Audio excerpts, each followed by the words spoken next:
My name's Dave. I'm with the Nottingham People's History Group, with my colleague who you've just spoken to, Philip.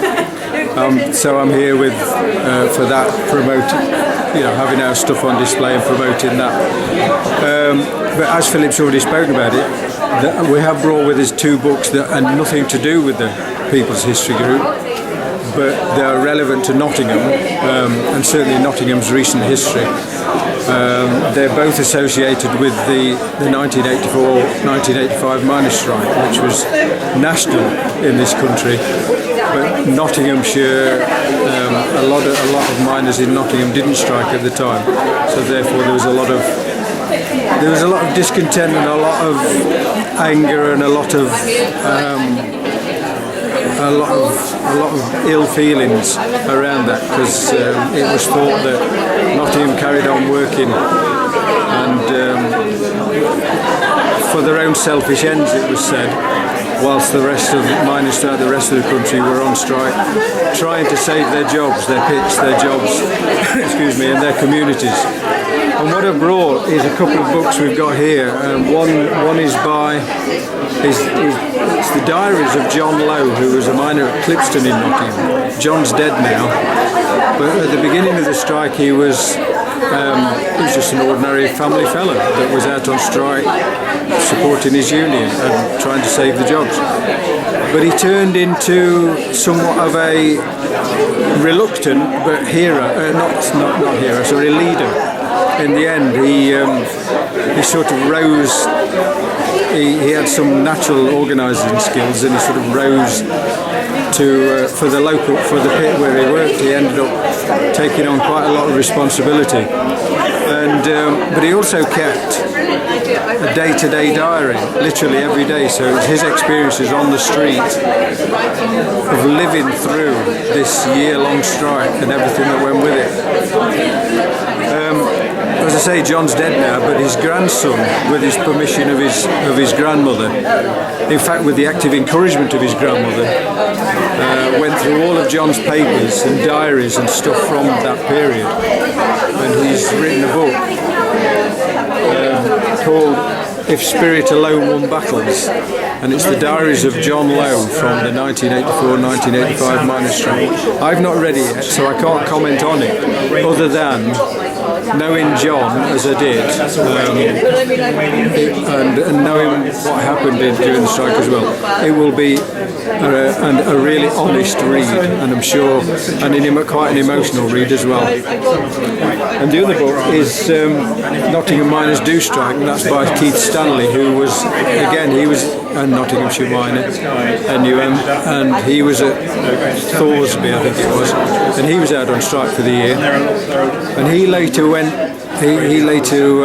rose through the union and ended up being the area secretary for Nottingham and the national vice president, and that's his personal account as well of the strike from day. It's not written in diary form, it's written more in traditional book form, but it's still his account of the 84-85 miners' strike in Nottingham. Now earlier you said that there was an impression that people in Nottingham didn't go on strike. Why was that? Well, the majority didn't, but there were a lot more who did go on strike than is generally portrayed. The media, people have got their own reasons for portraying what they portray, but the media like to make out at the time and since that there were very few miners on strike in Nottingham, and there were a lot more than they say.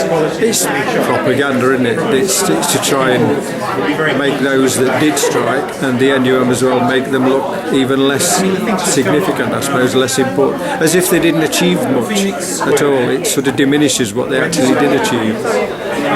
What did they achieve?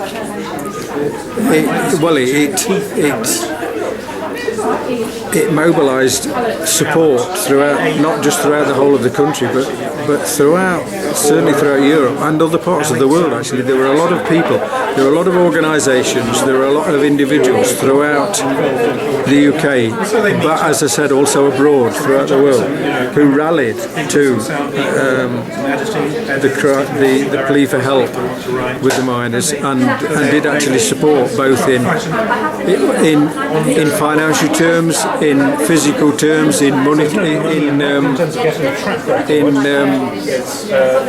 raising awareness of where they lived and spreading the word, countering the mainstream propaganda, because that was saying at the time that and the mainstream propaganda was saying that there was a lot of violence and it was miners were fighting miners, and there was a bit of that, but it was not as anything like it was portrayed.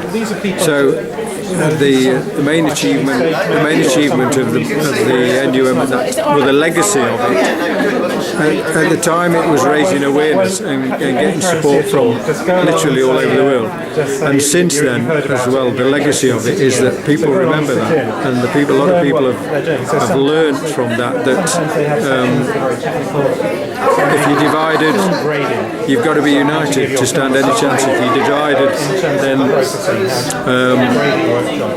you're almost onto a loser straight away.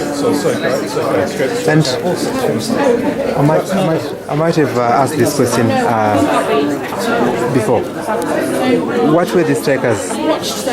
Why did they go on strike? It was to defend the jobs. The Coal Board and the government came along with a plan to close. I can't remember how many pits there were at the time. There was about 250 in the UK, something like that, and they came along with a plan to close. Well, initially it was only 4, but there was a sort of secret plan that got leaked, and it was for far more than that. It was for far more than that to close them. And if you consider that at each mine there would be at least 1,000 people working underground and overground, so for every pit they closed, that would be 1,000 or more people put out of work. And the strike was to defend that, to try and stop that, to try, because the government's argument was that the pits were uneconomic. We always argued that they weren't, because they used it was how they did their accounts. They compared it with coal from abroad, which was always heavily subsidised, the coal that we imported from abroad, whereas there was no subsidy for coal in the UK. So that skewed the figures, making it look like foreign coal was cheaper. And our argument, or one of our arguments, was that was a false picture they were painting. But apart from that, that it was an energy source, and just closing them on just that economic ground wasn't a sound argument anyway. And so the strike was to defend jobs and to keep the pits open, keep the jobs, and to try and keep the communities together where many of the pits were based. Since then, we've seen that lots of these communities are now they're in a state of despair. A lot of them, those that are out in little villages that were based solely around the mine is closed. A lot of them, they're nothing. They're like wastelands.